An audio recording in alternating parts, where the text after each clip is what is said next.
y hoy estamos a 10 de diciembre de 2024 en física biológica, y según por ahí parece que hoy es día de la física y de la física. Pues hoy sería un día de celebración para los profesionales de la física, como la actual presidenta de la Ella es física, egresada de la licenciatura en física de la Facultad de Ciencias de la UNAM. Bueno. Y en este día estamos teniendo la primera sesión de nuestra semana 8 del trimestre 24 otoño. 24 otoño. Y aún así me voy a remitir un poco a algunos de los temas iniciales del curso, donde y cuando, espacio y tiempo, hablamos de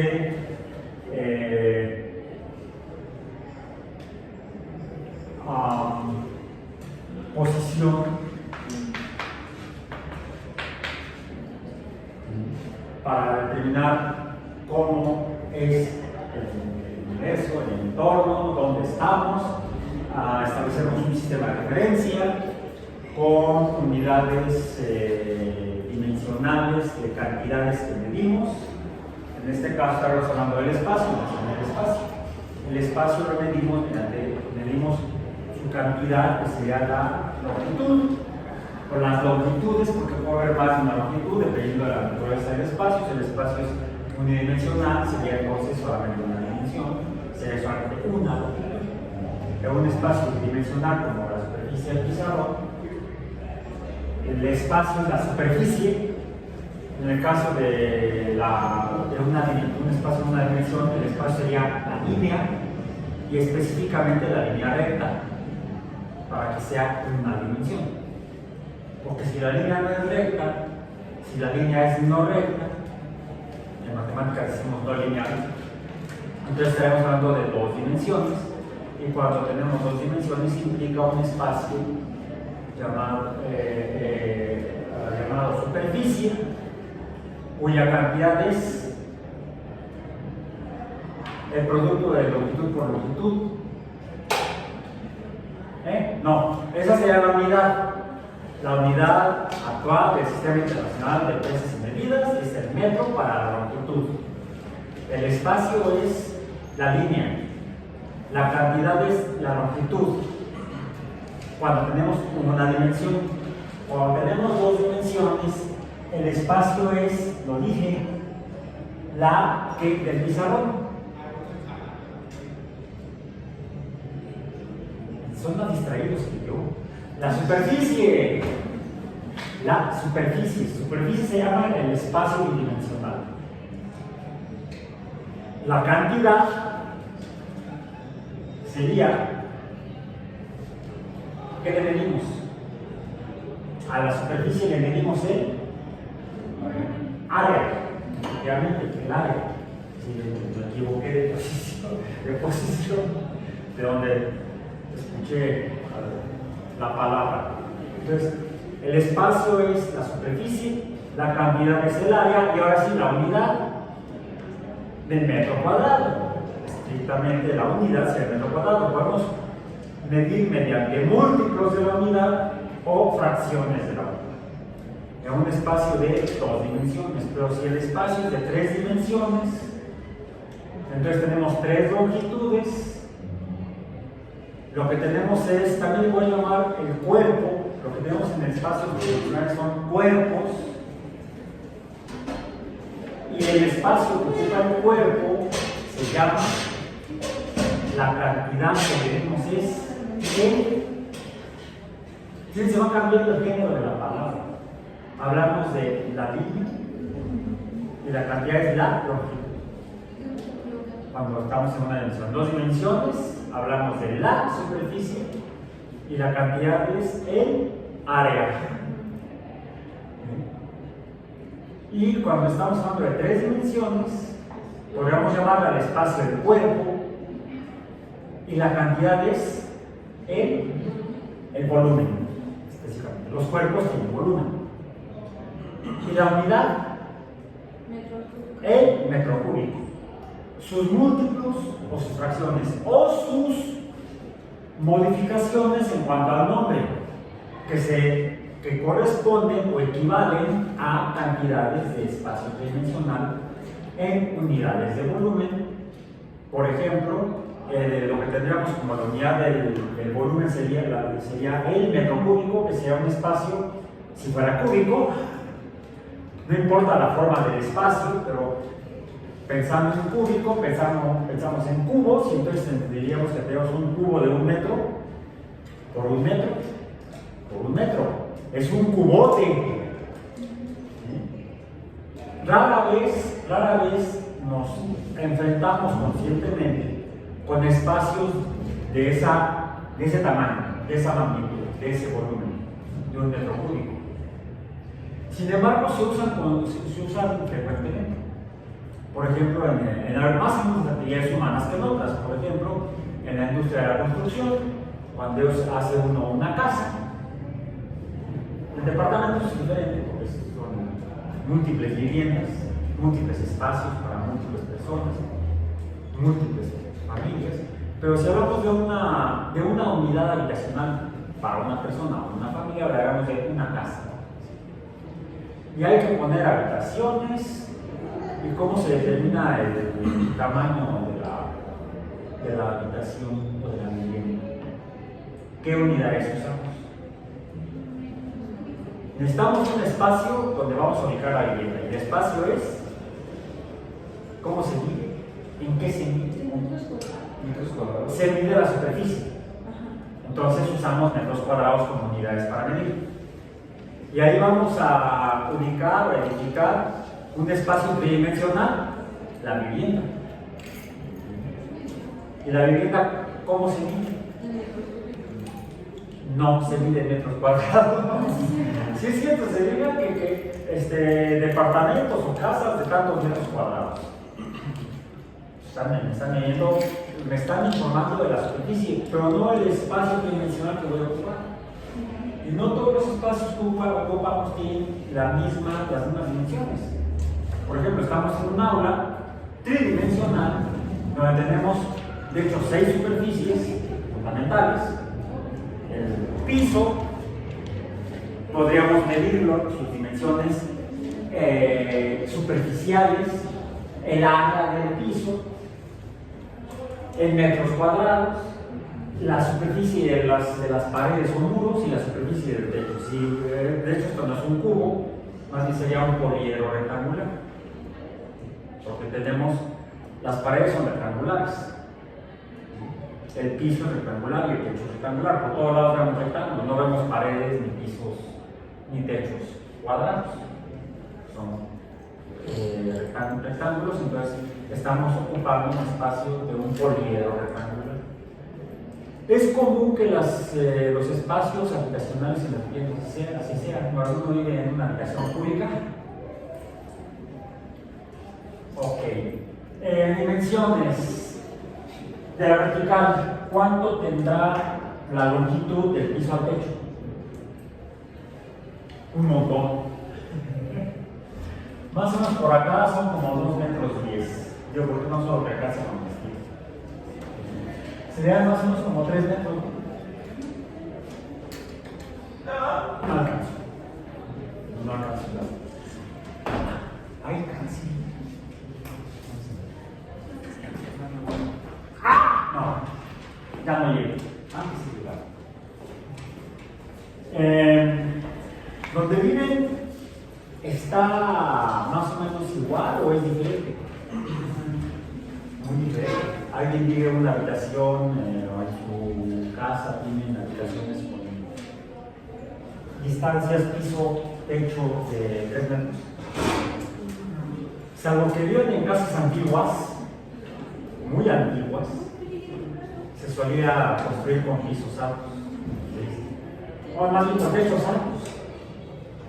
¿Sí? Vives en una una vivienda antigua. Se las conocen, han visto, la casa de tu abuelita, no sé, por ejemplo, tal vez natural. A veces, porque se construye hacia arriba y se dejan espacios amplios, por ejemplo, para escaleras y al piso alto, se tienen este tipo de magnitudes verticales. Bien. De eso aquí estaríamos hablando del espacio. Y el espacio, entonces, ya estaremos hablando de otra cantidad. En el espacio ubicamos la posición de las cosas, la posición de los muebles, las cortinas. ¿Y qué tenemos que, cómo podríamos indicarlo desde un punto de vista físico? Pues con puntos. En una línea, en un sistema de referencia, pues decimos a qué distancia desde el cero, vamos a decir. Sería con un punto en una línea. Un punto en un espacio superficial de 2 dimensiones, necesitamos las magnitudes en cada uno de los 2 sistemas de referencia que tenemos en un espacio bidimensional. Típicamente, un sistema cartesiano, al que a una referencia le llamamos X y a otra le llamamos Y. En un espacio tridimensional, entonces estaríamos hablando de 3 sistemas de referencia, perpendiculares, por cierto, todos estos, X, Y y Z, por ejemplo. Y ahí tendríamos entonces, en un espacio de una dimensión, sería X. En 2 dimensiones, sería X, Y, los puntos. En un espacio de 3 dimensiones, estaríamos hablando de X, Y, Z. Eso es la posición en un espacio, como podría ser una habitación en una vivienda. O un espacio utilitario, como puede ser donde estamos. ¿Por qué utilitario? Porque se usa para algo. En este caso, para actividades educativas.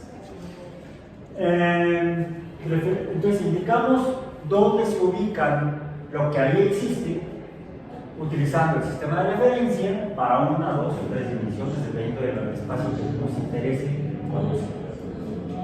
Ahora, a veces observamos y ubicas el ruido común, que de repente buscas algo y ya no está donde está. Así es mi esposa, todo lo bueno. Sobre todo en la cocina y en la alacena. ¿Dónde está el cereal? Ya lo cambiamos de posición. Si hay un cambio de posición, ¿cómo le llamamos a eso?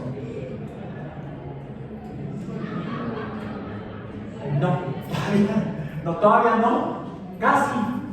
Simplemente cambio de posición. Solamente cambio de posición. En un espacio de una dimensión, ¿cómo lo definiríamos? Mediante una cantidad, mediante la medición de una cantidad, que ahí sí, ¿cómo se llama? Distancia.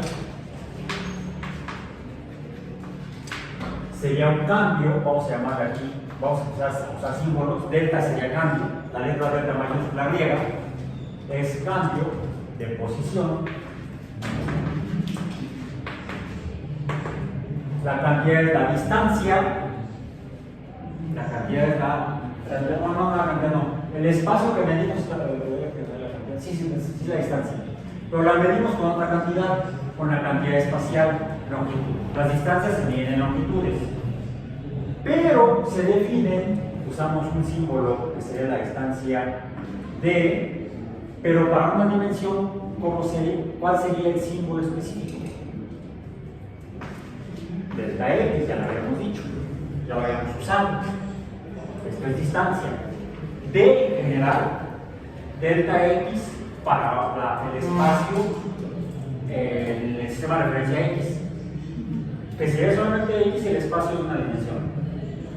Si el cambio de posición se da en un espacio de 2 dimensiones, involucrará delta X y delta Y. Aquí tengo que poner punto y coma para separar este universo de este universo. En 3 dimensiones, delta X, delta Y, delta Z. Y hasta aquí acabamos esta parte del cambio de posición. Ahora sí, lo que mencionaste, movimiento, sí, movimiento, el movimiento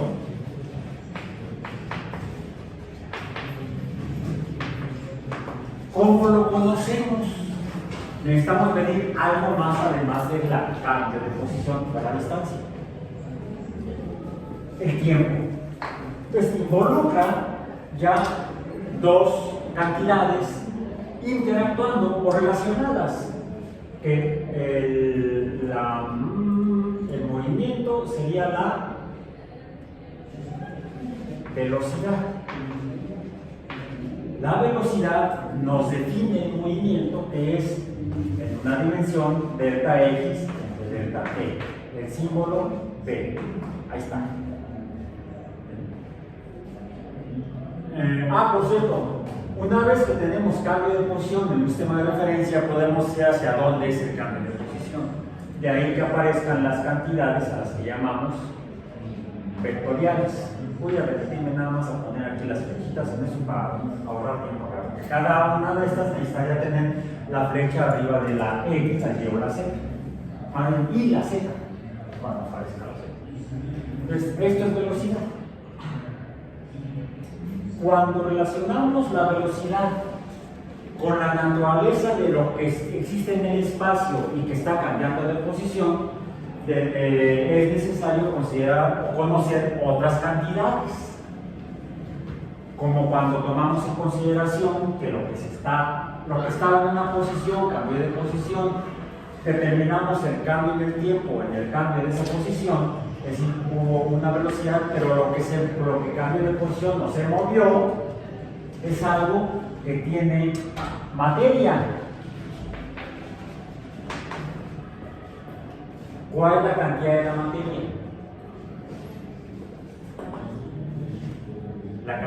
La materia es lo que medimos, así como la superficie es lo que medimos con el área, o la longitud es la que medimos en la línea.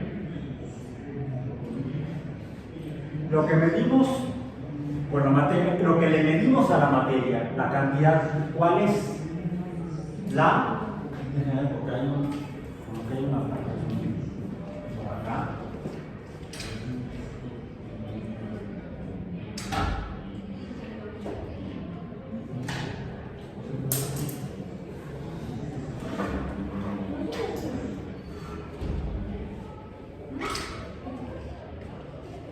Un video y la bocina está aquí del otro lado de la pared. No, pues en el salón de mundo están en clase, que bueno, sobre pero además se lo puedo poner la bocina cerca de la pared. Cuando los muchachos están allá, están haciendo un ejercicio de eco. No, maestra, eso fue hace 2 semanas. Ok, bueno. Por eso es importante usar el conocimiento. Ese que vamos adquiriendo a lo largo de la formación escolar desde el preescolar. La maestra no debe haber llevado física, o la llevó muy mal, o no se acuerda. ¿Dónde están las bocinas en los cines? A los lados y atrás. Porque el público está, las butacas están acá, no en la pantalla. Hace muchos años, les comenté, cuando en los cines, en los cines había cortinas, es decir, había cortinas en las pantallas, las bocinas estaban efectivamente ahí. No, ya no hay, hace décadas que no hay. Desde arriba que son las que abren la pantalla o pero no, es que antiguamente la cortina era como en los teatros, cubría la pantalla. Entonces llegabas al cine, bueno, llegabas a la taquilla, nada de que los compro por internet, porque no existe internet. Entonces estoy hablando literalmente del siglo pasado y antes de la invención de internet. Cuando llegabas a la taquilla, te formabas sacabas tu dinero, decías, quiero tantos boletos. Apretaban un botoncito y de la mesa, donde había una tapita de la mesa, salían los boletitos en tira. Y ya los cortaban y te los daban. Ya repartías los boletos. Hace poco en Coyoacán también existía, no sé si ya la hayan tirado o no, pero también un cine de esos antiguos que ibas a la taquilla a comprar. Sí. Entonces ya entrabas al cine, llegabas a la puerta, le dabas el boleto al de la entrada, ¿sí? Te lo rompía a la mitad, te daba la mitad. Ya ibas a la tienda de dulces, comprabas tus palomitas, lo que fuera, y ya te metías a la sala. Y cuando entrabas a la sala, veías cortinas donde estaba una cortina grandota en los changos, cuando estaba frente a la pantalla. Entonces ya te sentabas emocionado porque iba a la película, el gran estreno. Y estabas ahí, empezaban a preparar las palomitas, te las comías. Empezabas a comer las palomitas cuando ves que las cortinas empezaban a ir. Y se oía la música, muchas veces incluso prendían el proyector justo antes de abrir la cortina. Era toda una secuencia de eventos que te iba preparando para la emoción de ver una película muy publicitada. Y te voy a decir que trailers ni que nada, había poca publicidad en Puerto de televisión. La publicidad la encontrabas en los periódicos, donde estaba la cartelera cinematográfica. ¿Qué tiempos aquellos? Ahí pregúntenle a su abuelita. O a su abuelito. Bien, bueno. Entonces, después de esta remembranza de otros tiempos, regresemos entonces a nuestros tiempos actuales. Tenemos entonces los objetos que existen en el espacio, tienen posiciones, cambios de posición, entonces hay movimiento, pero los objetos tienen materia. Están formados por materia, y lo que le medimos a la materia es la masa. Bien, símbolo M, así, M cursivo. Por cierto, es escalar, no es vectorial, no es de que tantos kilogramos a la derecha, tantos kilogramos positivos o negativos. Yo quisiera más positivos, ¿verdad? Bueno, y así como para definir el movimiento, la velocidad es una relación o combinación de cantidades, distancias del tiempo. La masa se puede relacionar con otras cantidades para darnos información de, por ejemplo, cómo es lo que se está moviendo, cómo es el movimiento.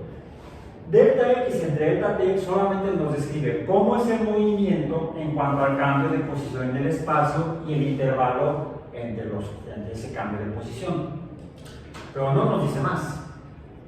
No nos advierte si ese movimiento habría que observarlo y tener alguna atención a ese movimiento. Por ejemplo, quítate el cuello porque puede provocar algo. Para eso necesitamos esta información, la masa. No es lo mismo un balonazo de balón de fútbol que un pelotazo de béisbol. No, yo no me pongo en las mesas, aunque me he puesto por las mesas, aunque en alguna ocasión me fui casi con todo y bola. Y con mi escasa masa, pues más fácilmente. Se me olvidó que la bola había que soltarla.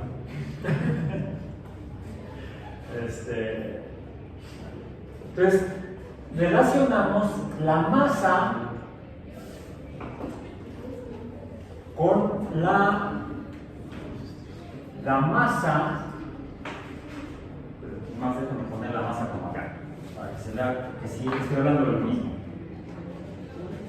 La masa con la velocidad. ¿Y eso qué es? No. Velocidad. Solo velocidad. Momento o momentum o cantidad de movimiento. ¿Sí? El símbolo dijimos que era una P minúscula. ¿Sí? Esto es, vamos a poner una sola palabra, momentum. para usar menos letras. Sería UM en el latín, momentum. Momento P es igual. Es más, vamos a poner aquí el símbolo de igualdad mejor. Se define como masa por velocidad. ¿Y esto qué es? La cantidad de movimiento. Estoy recapitulando para poder llegar al tema del día de hoy. Había una serie de televisión en Discovery Channel. De ahí tomé la idea para aplicarla en las clases. Donde a fuerzas entendía lo que estabas viendo en el programa de televisión. Te presentaba un tema, un fenómeno, un algo, ¿no? Y lo simpático es que, como era finalmente un producto comercial, la televisión comercial, pues hay comerciales, anuncios de los patrocinadores. Entonces empezaba el programa presentando el tema y ya fuera desde su punto de vista histórico o conceptual, empezando a meter la historia, lo más antiguo, lo más básico o los conceptos más básicos. Iba a corte comercial y al regresar del corte comercial, antes de seguir con la secuencia del programa, retomaba puntos de lo que se había visto en la primera parte del programa. De modo que lo recuerdas y lo refuerzas. Un programa de divulgación, vamos, de conocimiento científico tal vez, pero con un fundamento didáctico brutal, mejor que las escuelas. De ahí lo tomé. La televisión puede ser educativa. Entonces, momento. Alguien mencionó acelerar, no, ¿qué mencionaba? Fuerza. Pero la fuerza está por acá. Es más, aquí lo voy a poner en coma. Cuando la velocidad nos describe el movimiento y este número, esta cantidad, delta X, puede tener dos tipos de valores conforme cambia el tiempo. Que no cambie delta X conforme cambia el tiempo, o que sí cambie delta X conforme cambia el tiempo. Si no cambia delta X, entonces está en reposo. No cambia, está en reposo. Si cambia delta X en función del tiempo, entonces está en movimiento de a de veras. Y entonces puede haber dos situaciones diferentes. Que el cociente de delta X entre delta T, ya no delta X, sino el cociente, la división, el número que resulta de este cociente, se mantenga constante, no cambie, o que si el cociente vaya cambiando. Esas son las palabras. Si el cociente, que es B, la velocidad no cambia, ¿cómo le llamamos ese movimiento? Uniforme, constante. El que describía Newton en su primera ley, junto con el reposo. La otra posibilidad es que el cociente vaya cambiando, la velocidad vaya cambiando, y entonces aparece un nuevo fenómeno que es el cambio de movimiento. Aquí hablamos de movimiento y aquí hablamos de cantidad de movimiento. Pero puede haber un cambio en el movimiento. ¿Y cómo se llama? Pues sería cambio de movimiento, sería delta P, así como delta X es el cambio en la posición, el cambio de movimiento tendrá que ser delta B. Si movimiento es velocidad, cambio de movimiento será delta B. Y delta B implica entonces que hay un cambio de posición en el tiempo, pero donde esto ya no es constante. Entonces lo que tenemos que pasar es a hablar de delta B entre delta T. Y esto sí tiene otro nombre y otro símbolo. ¿Qué es delta B entre delta T? La aceleración. Ya no voy a poner la palabra. Que también decíamos que para de toda cantidad vectorial, que si tiene un número y una dirección o signo matemático positivo o negativo en el sistema de referencia, va a ser una cantidad vectorial. Y toda cantidad que se desprenda o se produzca o se derive de una cantidad vectorial será también vectorial. Por cierto, el momento también es vectorial porque implica la velocidad. Es un producto de la velocidad por una cantidad vectorial escalar que da el momento. La masa por velocidad da el momento que es vectorial. La aceleración también es vectorial. Y la aceleración, ¿cómo la definimos? Aquí está. Cambio de movimiento. Movimiento, velocidad. Cambio de movimiento, aceleración. Cantidad de movimiento, momento. El momento es el producto de la velocidad, el movimiento, por la masa. Velocidad por masa es momento. Pero es la velocidad. Si la velocidad la dividimos entre el tiempo, como está aquí, velocidad entre el tiempo, digamos que esta velocidad está cambiando en el tiempo, entonces ya no sería esto. Tendríamos que poner entonces, vamos a decir, masa por velocidad, para que sea estricto, para que sea cierto, tendría que ser delta V entre delta T. ¿Eso qué es? ¿Es la distancia? No, a ver, delta V, masa por delta V entre delta T. Delta V entre delta T, ¿qué es? ¿Y entonces esto qué es? Fuerza. Nada más que escrito diferente como los tienen en los libros. Son todos. Fuerza es igual a masa por aceleración. Sí, por aceleración es velocidad del tiempo.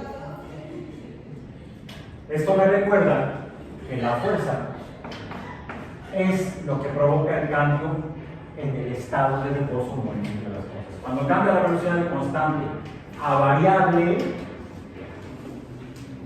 entonces lo que causa el cambio de movimiento, delta V, por un cambio de movimiento por delta V, cambio de velocidad, implica que hubo presente alguna fuerza.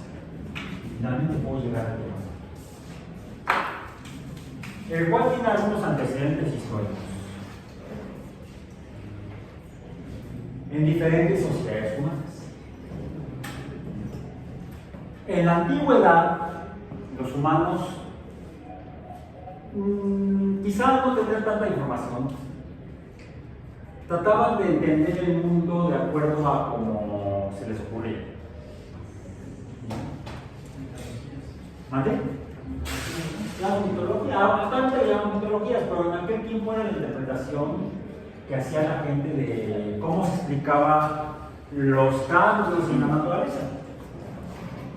Y había algunos cambios en la naturaleza que se veían en diferentes lugares, en diferentes lugares se ven los mismos fenómenos naturales. Llueve en un lugar, llueve en otro. Hay sol en un lugar, hay sol en otro. Hay viento en uno, hay viento en otro. A veces cuando llueve, ¿qué se observa? En algunas lluvias muy intensas. Bueno, puede ser granizo. Y fíjate que también ocurre cuando ¿qué? ¿Granizo? No, granizo. Entonces están pensando simultáneamente. Toco madera. Es madera. No,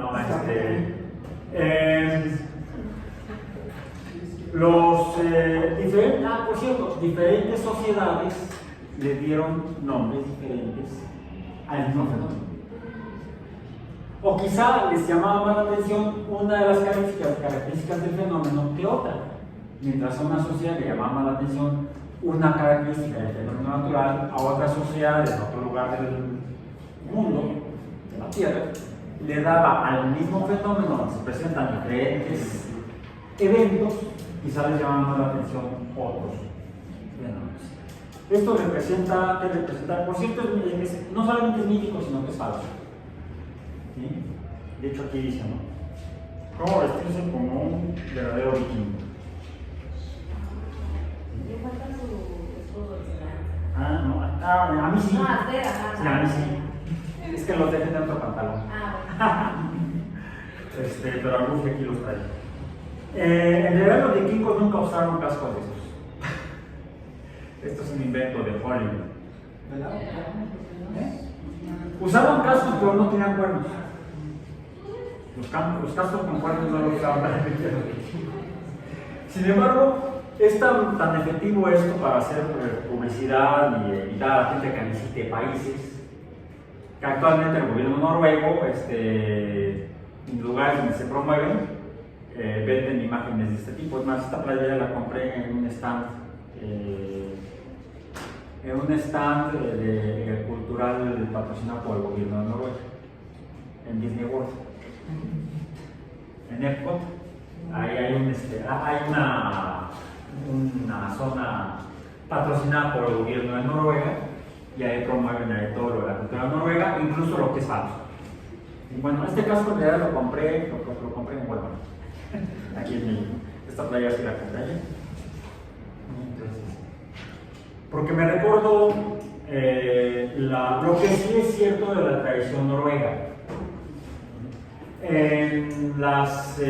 Cuando hay tormentas, se escucha el trueno.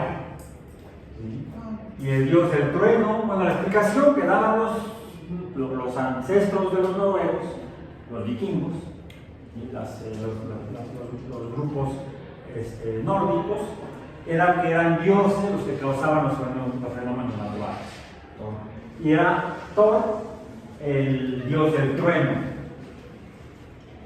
Más al sur, en Europa, ya en el Mediterráneo, no allá cerca del Círculo Ártico, y al norte del Mar Báltico, en la península escandinava, que es donde vivieron los vikingos, que ocuparon todo desde toda la península escandinava, el Mar Báltico, la costa norte de Europa, incluso se ubicaron muy firmemente, todavía están ahí. Dinamarca es uno de los países nórdicos, son Noruega, Suecia, Dinamarca, Islandia, también se considera un país nórdico, e incluso invadieron Inglaterra. Bueno, invadieron las Islas Británicas, más bien. Las Islas Británicas fueron invadidas por los vikingos. Entonces tiene mucha influencia la cultura británica y las culturas nórdicas. Más al sur, en el Mediterráneo, más al sur de Europa, en el Mediterráneo, en la cuenca del Mediterráneo, en el norte se desarrolló, ya hemos hablado mucho de ellos, porque parte de esto viene de lo que desarrollaron los pueblos helénicos, las ciudades-estado de Elas o Grecia,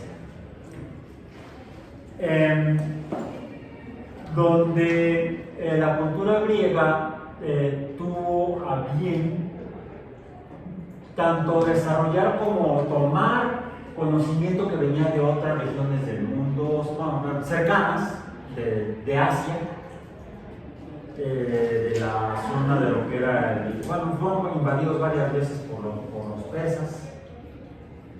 Persia, Persia era una región que actualmente conocemos como Turquía, pero se extendía incluso todavía más hasta Mesopotamia.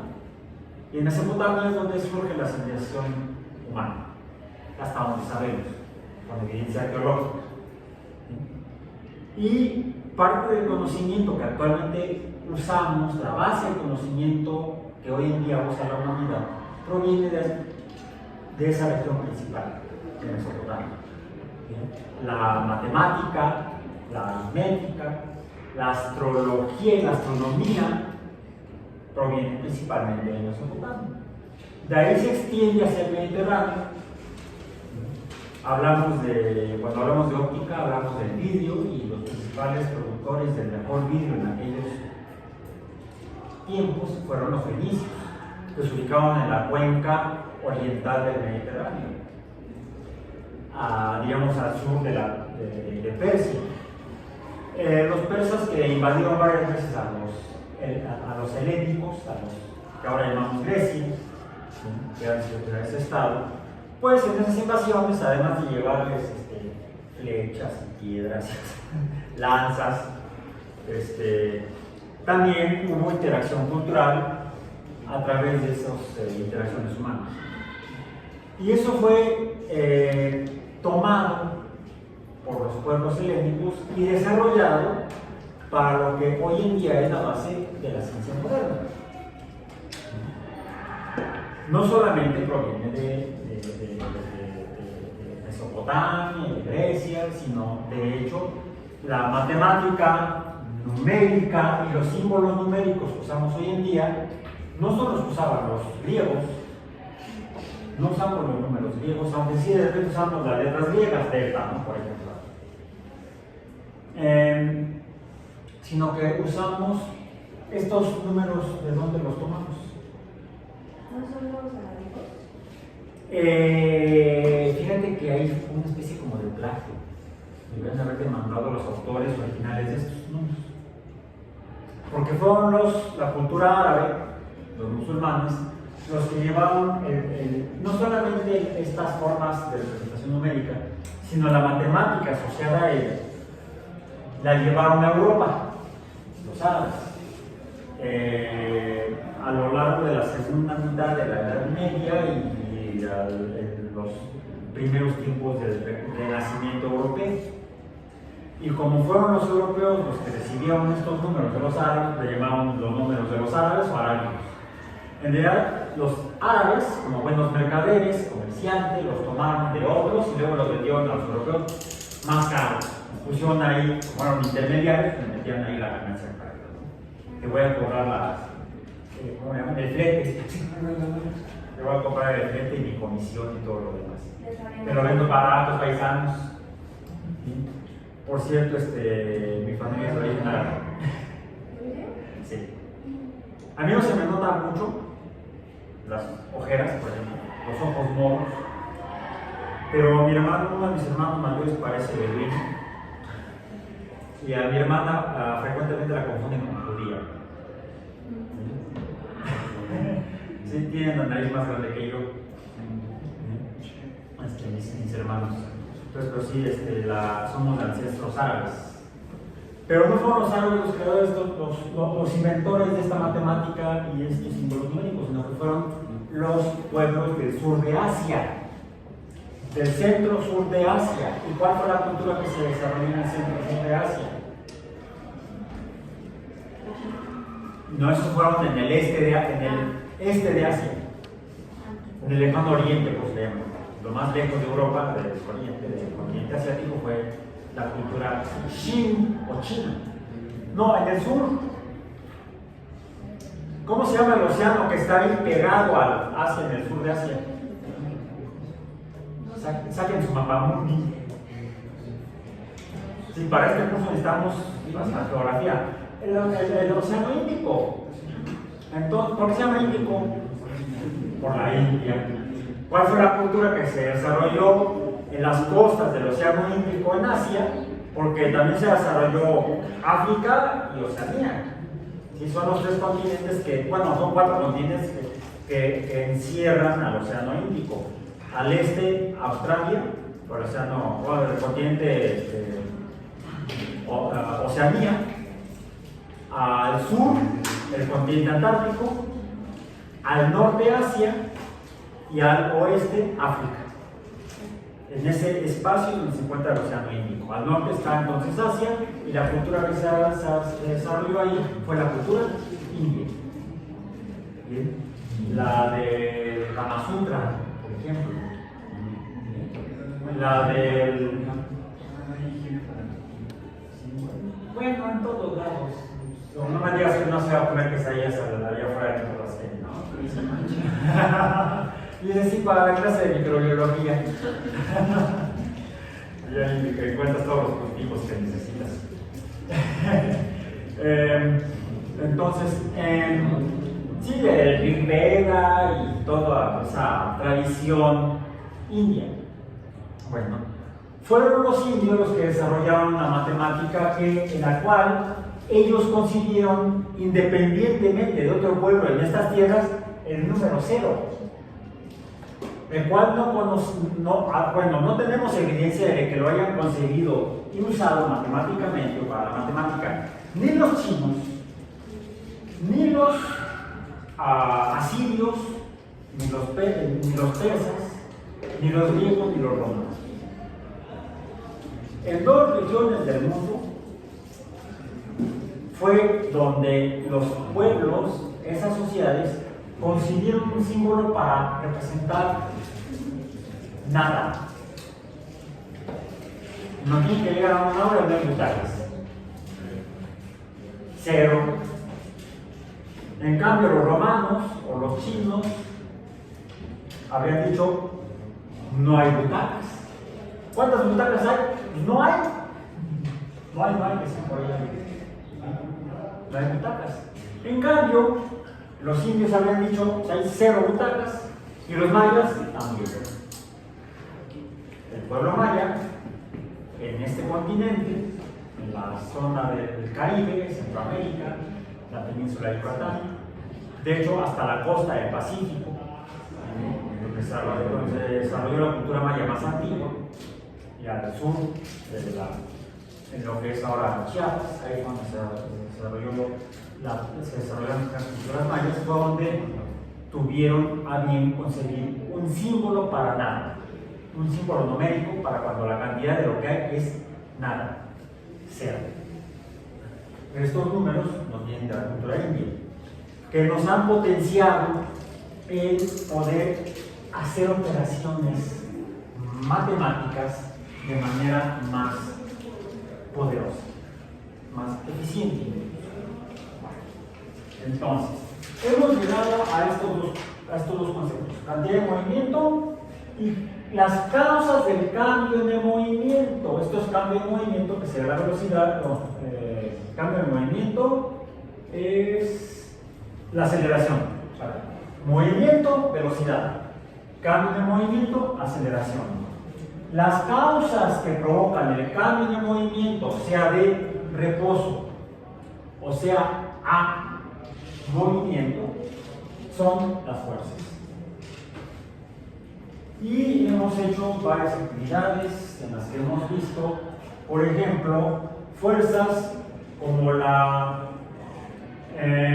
masa que se ve en un efecto de cambio de velocidad en el tiempo, cuantificable como 9.81 metros en segundo cuadrado. ¿Esto qué es?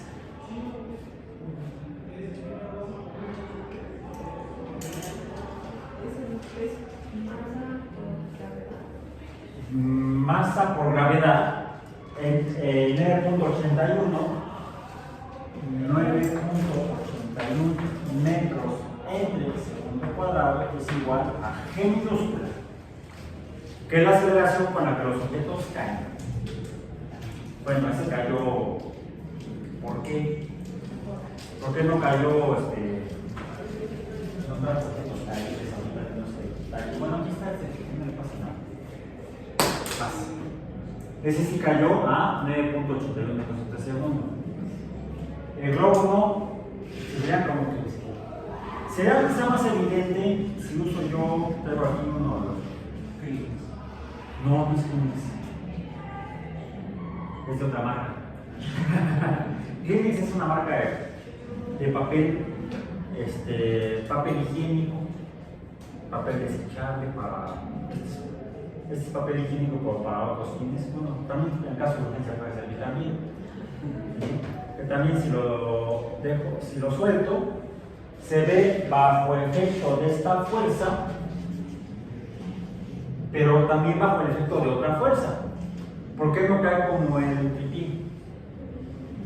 Fuerza es todo lo que provoca cambio de movimiento. Debería de caer como el tripié, pero entonces hay otra fuerza que es la que define la tercera ley de Newton, la ley de acción-reacción, la acción de caer. Hay otra fuerza que se opone a la caída en el caso del papel y del globo. Y esa es la fuerza de la fricción. Esta sería, vamos a llamarle F sub índice G minúscula, que sería la fuerza de caída o de gravedad. Pero a esta fuerza de gravedad se opone para arriba, esta sería para abajo, así. Esta es vectorial, esto es para una punta. Pero cuando es más evidente en el caso del papel higiénico y del globo, que hay otra fuerza que apunta para arriba, que sería la fuerza, en este caso, que vamos a poner F subíndice F minúscula, donde F minúscula es, lo voy a poner así porque es la definición, fricción. Que la fricción es una consecuencia de la interacción de la materia con la materia. ¿Sí? ¿Con cuál materia está interactuando el papel conforme se mueve de acuerdo a la gravedad, pero no cae como debería decir, como dice la gravedad que debería de caer? ¿Qué es lo que está impidiendo que caiga? Como el tripié. Los gases de la atmósfera le están deteniendo, no totalmente porque no se queda aquí, sigue cayendo, pero se oponen a la caída. Es una fuerza que apunta en dirección opuesta. Sin embargo, esta es menor, símbolo de mayor que, pero para abajo. La fuerza de gravedad es mayor que la fuerza de fricción, por eso gana la fuerza de gravedad. Si ganara la fuerza de fricción, entonces debería subir incluso, o si no, al menos mantenerse. Fuerzas. Digamos que como cuando ahorita son un avioncito de papel, ¿no? Porque ahí va la materia. En el caso de cuando ya ven que apreté en alguna ocasión un avión de papel, son los gases contra los que se mueve el papel en forma horizontal los que mantienen el papel a la misma distancia vertical, al menos durante un intervalo, que depende entonces de la velocidad del aire respecto al papel, aunque lo que se está moviendo es el papel.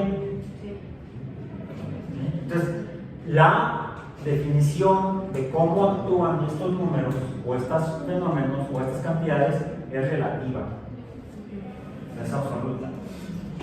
¿Sí? Aunque lo que cambia de posición en el espacio es el papel, lo que está provocando que el papel no, en el espacio, vamos a decir, está cambiando en la dimensión horizontal, pero no está cambiando en la vertical. No cambia en la vertical porque respecto al papel, el aire está cambiando de posición. Lo está como guiando, ¿no? Él lo está sosteniendo. Entonces, tendríamos dos sistemas de referencia diferentes. Uno para el aire y otro para el papel.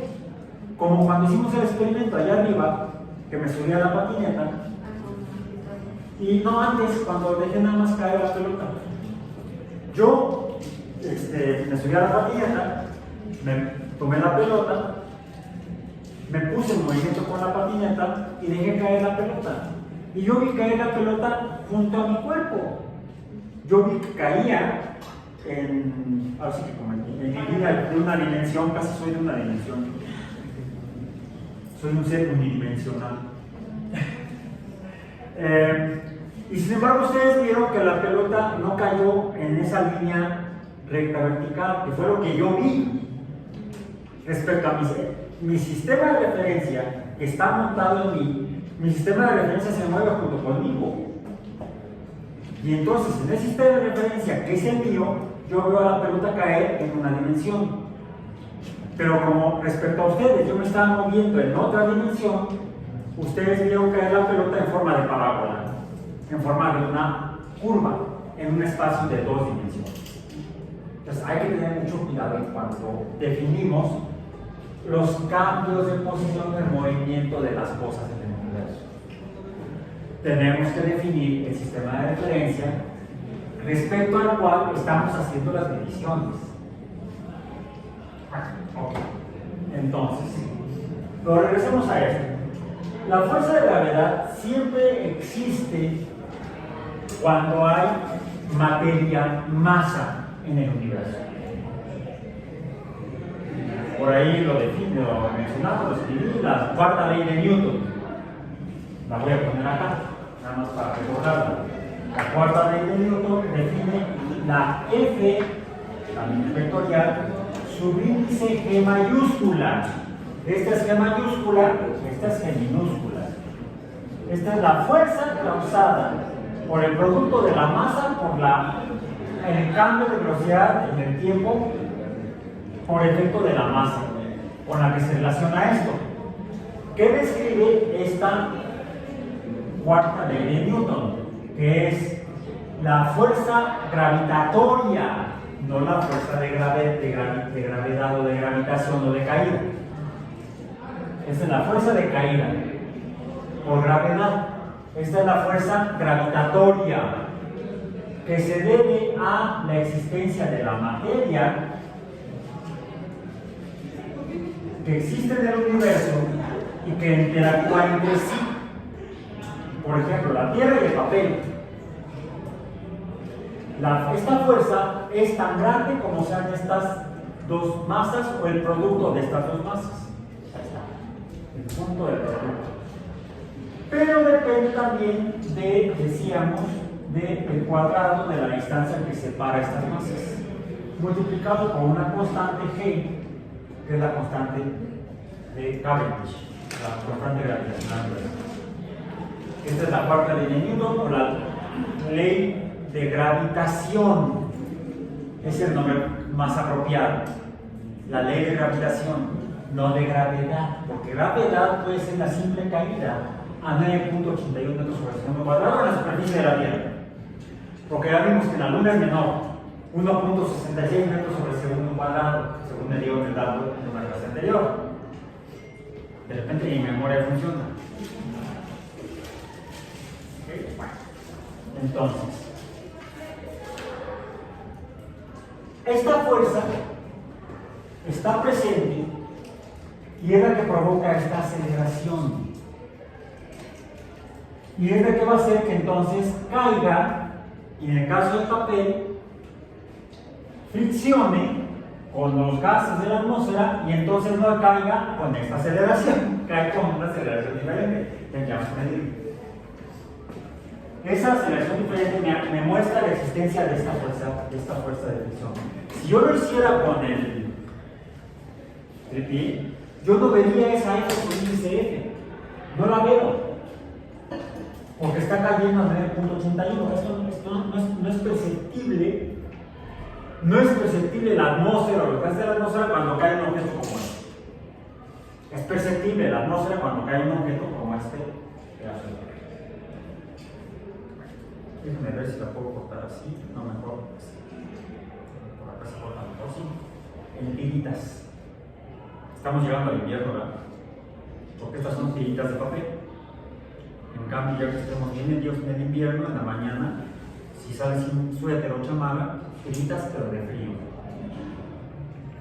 Ahí se dice cuando no tiembla, estás tiritando. Entonces, estas son tiritas de papel y el frío hace tiritas de frío. ¿Para qué estoy haciendo ociosamente esto de romper el papel? Porque cada una de estas tiras de papel tienen menos masa que el papel del pañuelo higiénico completo. Aún así, siguen cayendo bajo efecto de la fuerza de gravedad, la masa del papel, la masa de la Tierra, la distancia al centro de la Tierra, cuadrática. Puedo determinar la fuerza de interacción del papel con la Tierra. Y debería caer así, pero no cae así porque está la fuerza de fricción. Pero la fuerza de fricción es menor que la fuerza de gravedad y por eso termina cayendo. ¿Cómo podría yo evitar que cayera la tirita? Pues si le pongo la mano aquí, pues ya no cae. Ya no cae. ¿Qué tal que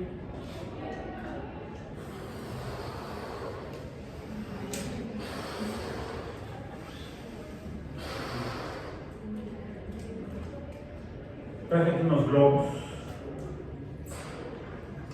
Son verdes. Los cuales también gravitan. Bueno, ya está el anaranjado. La diferencia es nada más el color. Son de látex.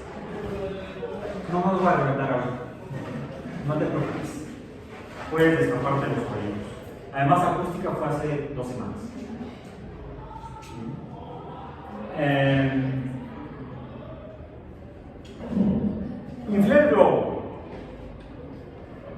Este está formado por látex, materia. Su materia tiene una cantidad de materia, masa, pero en este caso sí es importante entender que tiene algún tipo de naturaleza química. ¿Sí?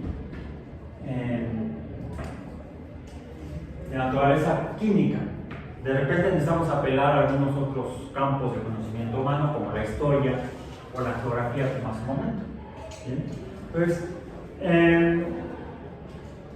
¿por qué menciono específicamente que este es un globo de látex, de composición química látex? ¿El papel de qué está hecho? El papel también es un producto natural. El látex es un producto natural de origen vegetal. Es una resina.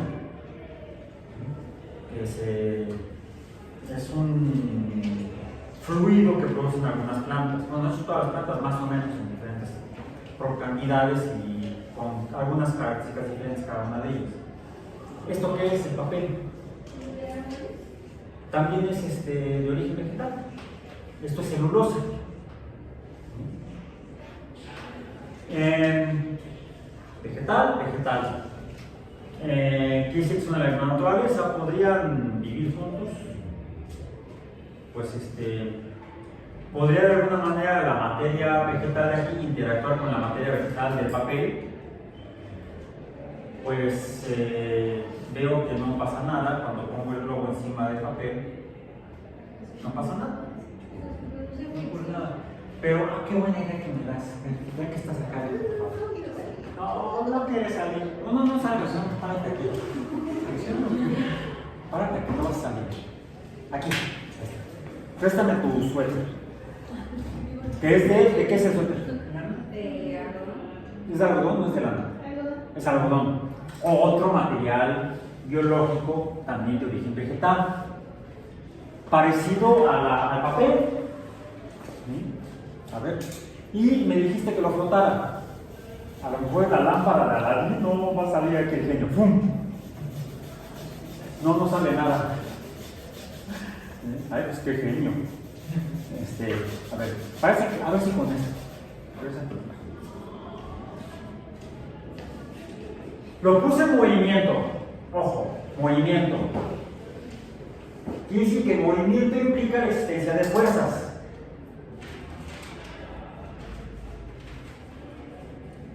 Es una fuerza que provocó otra fuerza que incluso es más grande que la fuerza de gravedad. Es más grande que la fuerza de fricción. Y tan más grande que la fuerza de fricción que es incluso mayor que la fuerza de gravedad. Porque si fuera menor que la fuerza de gravedad, el papel debería caer. ¿Sí? Por cierto, ya mi curso de marapeo ahora está fuera. Es una fuerza. Porque tú también. Ay, magia, brujería. Spector Patronus, diría Harry Potter.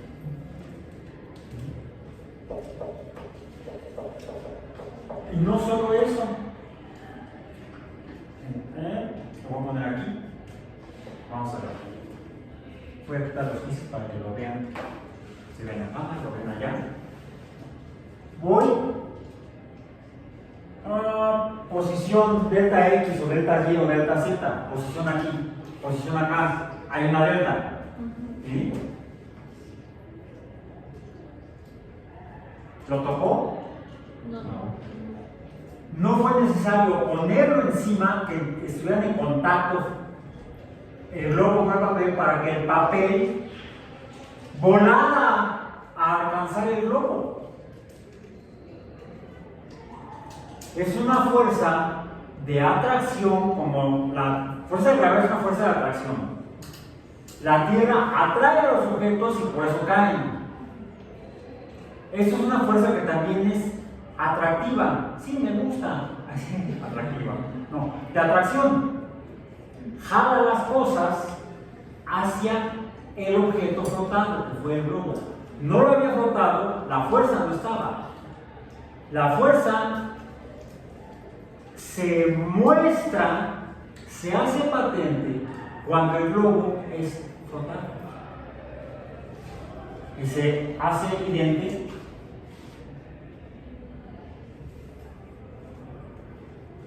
en el papel cuando está en contacto con el globo. O sea, no soy yo el que estaba jalando el papel. Fíjense, si fuera yo, al tocar el papel debía pegarse mi dedo. Cuando estaba en el globo y acercaba yo el dedo, el papel se acercaba a mi dedo.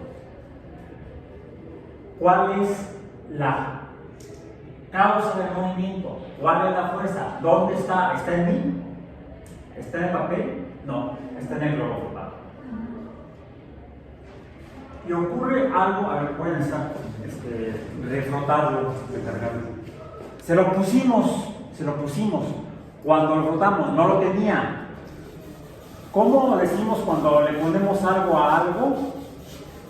Pues vamos de viaje, trae el carro y le vamos a meter las maletas. ¿Qué hacemos? ¿Qué decimos? ¿Qué hacemos?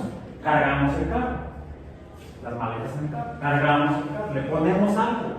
Aquí le estamos poniendo la fuerza, le estamos cargando la fuerza a través del movimiento al globo. Traje aquí una copa de vidrio. Vamos a ver qué ocurre.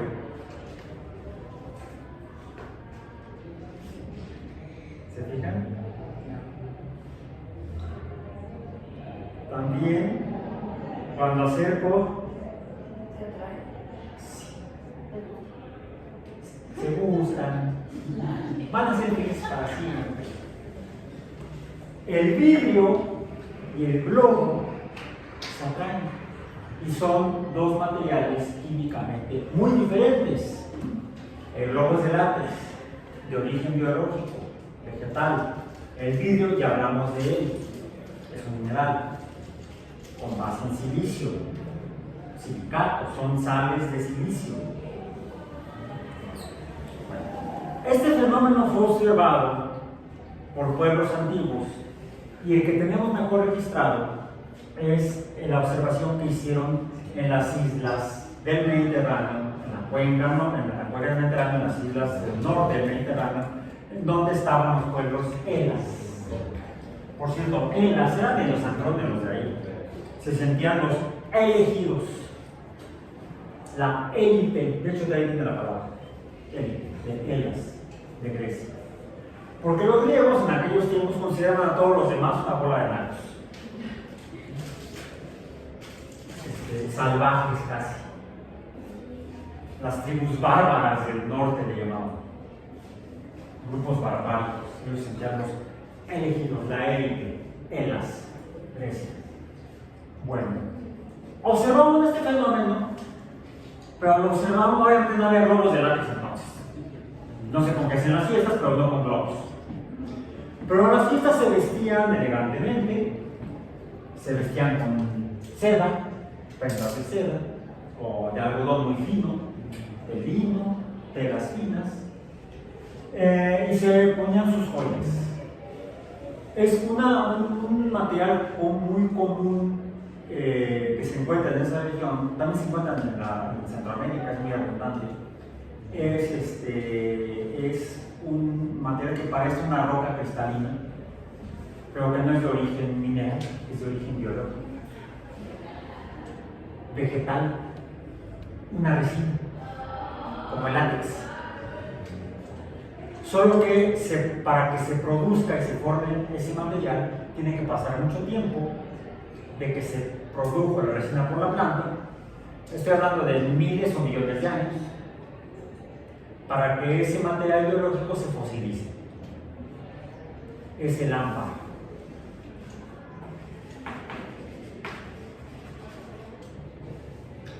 Ámbar en griego se escribe así.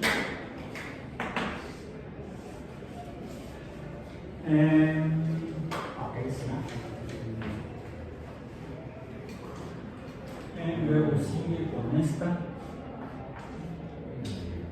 Luego tau. Luego sigue ro. Sigue ro. Luego es omicron y mi. Esto es eta No, esta es epsilon, no vamos a decir esta es delta y esta es epsilon, una de las dos es epsilon y otra es delta. Lambda, kappa, tau, rho, omicron, ni. Electron. En letras latinas, E, L, E, C, O, K, T, R, O, N, electrón. De aquí viene que a esta fuerza se le llame fuerza eléctrica. Y a los fenómenos asociados a la fuerza eléctrica se le llama electricidad.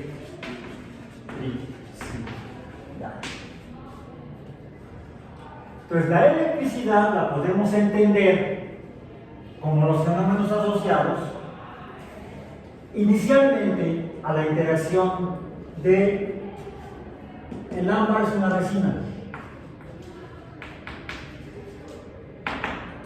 El ámbar es una resina, como el látex. De hecho, conserva parte de la composición química de la resina. No se mineraliza completamente. De ahí que pueda presentar el comportamiento del látex. Porque aparentemente lo que observaban los griegos en aquellos tiempos, ya grabito, era que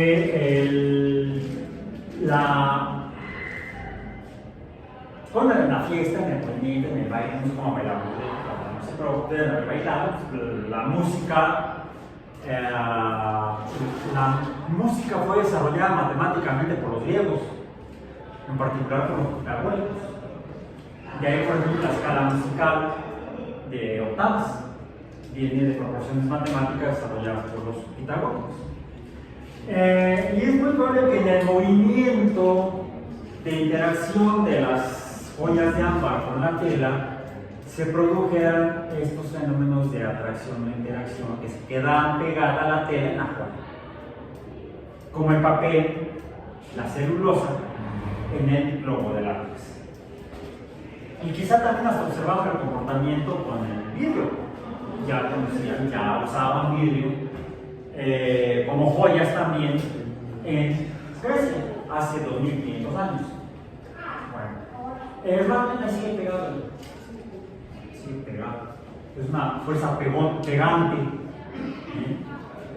Ahora, préstame tu playera.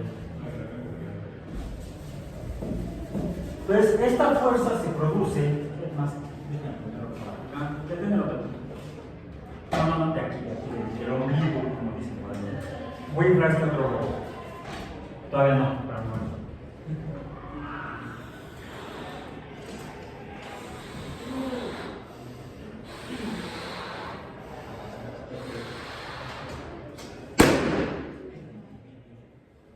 Perdón. No aguanto.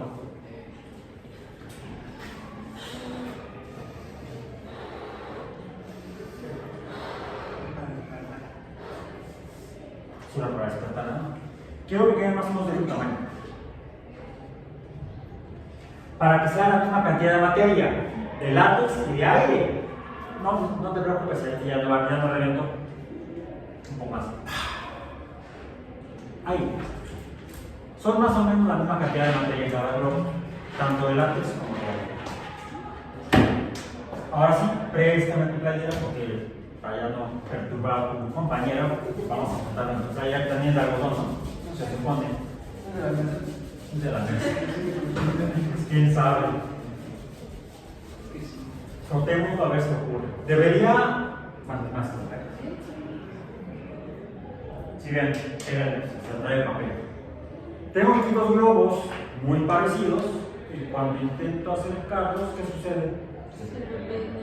No tienden a juntarse en un momento a la verde, pero tienden a se vean como que se separa el verde del anaranjado. No, sería más bien como del equipo de los Países Bajos. Y por eso es el equipo de Arabia, o de los ratones verdes. Sí, porque el color del uniforme de los Países Bajos es naranja. Le decían la naranja mecánica, ¿no? Y a los verdes siguen siendo los ratones. Tienden a no juntarse, tienden a separarse. ¿Sí? Cuando yo acerco la copa de vidrio al látex, hay una atracción como en la fuerza de gravedad. Pero cuando acerco dos globos de látex, no se atraen. En lugar de comportarse como una fuerza atractiva, se comporta esto como una fuerza repulsiva. Entonces, en la electricidad, a diferencia de la gravedad, donde la gravedad siempre es atractiva, es una fuerza atractiva. En el caso de la electricidad, observamos que la fuerza se comporta de dos maneras diferentes. Puede ser atractiva o puede ser repulsiva. Y es atractiva cuando vimos que teníamos resina como el látex interactuando con vidrio. ¿Eso es cierto? Si ahora voy a tomar el anaranjado, lo voy a pasar aquí en mi cabello. El cual no es de algodón, no es vegetal, es proteína animal, queratina, y es más fácil en el cabello que en las uñas. Es la proteína. Estos ladrillos, lo que tienen, se sienten así, se ven así y reflejan la luz como la reflejan porque tienen una superficie vítrea. Tienen una superficie con vidrio. Los hace diferentes a otro tipo de ladrillos y se usan, por ejemplo, para evitar que penetre agua, por ejemplo, ¿no? Un ladrillo tradicional de cemento o de arcilla rojo, de arcilla roja de esos, o de cemento gris, absorben el agua, si no nos pongan. Si se le hace una superficie vítrea, se evita que el agua penetre. Para eso, por eso se usa para este tipo de cosas, para los laboratorios.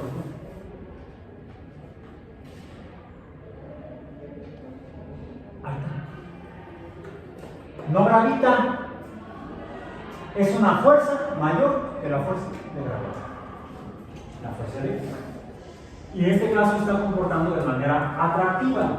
Pero ya vimos que cuando acerco látex con látex, pues ya no se quedó ahí, cuando se le cayó la fuerza, ha perdido fuerza. Bueno, también la vemos como repulsiva. ¿En qué casos? Cuando tenemos resina con resina. Y de hecho también ocurre, es difícil hacer el experimento, pero si tuviéramos dos materiales de vidrio frotados, estos tenderían a separarse. Vidrio y vidrio.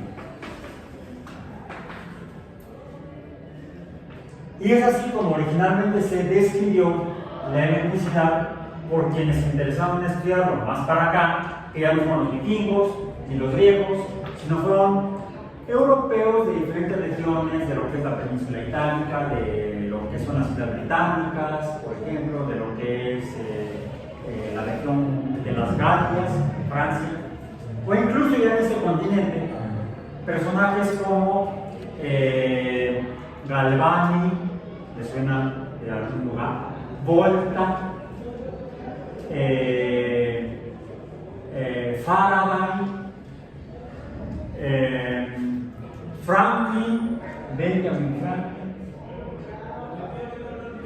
quienes estudiaron, en particular Franklin estudió el comportamiento de los rayos, de los relámpagos, no del trueno, como los vikingos, sino del rayo, como los griegos.